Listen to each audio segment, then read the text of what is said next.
Thank you, Mr. Speaker.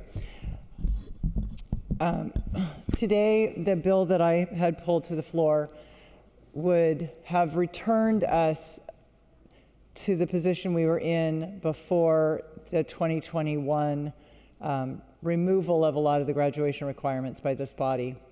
I complained about it then, and I still think it was wrong.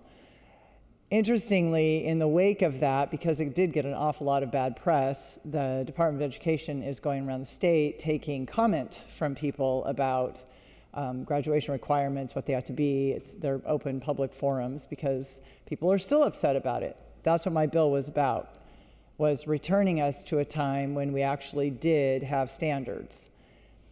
Interestingly, when I was on the school board in 2011, the 2009, I believe it was, legislature had passed, it wasn't a requirement, but it was a strong recommendation that districts adopt proficiency grading. And we all were in a flutter about how we were going to institute proficiency grading because a lot of people thought it meant you didn't have to do homework anymore. And in a way, it did mean that. The idea was that seat time wasn't really an adequate proxy for knowing the material. And so if you could pass the test without doing your homework, prove you were proficient, then you got the class, you got the credit for the class, you got the grade. What we did in 2021 was remove that proficiency grade, that proficiency test.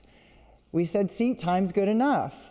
But that was after closing the schools for a year and a half, where they didn't even get seat time. So now we're sending kids out to the world hoping they do okay without proving they know anything and without even spending the time in the seat. It's just robbing our kids, and it's robbing ourselves. Those are our future, those kids that are leaving those schools. My district didn't take that direction from the legislature lying down. My district bought a test that they administered at the beginning of this year, and they're going to re-administer at the end of this year.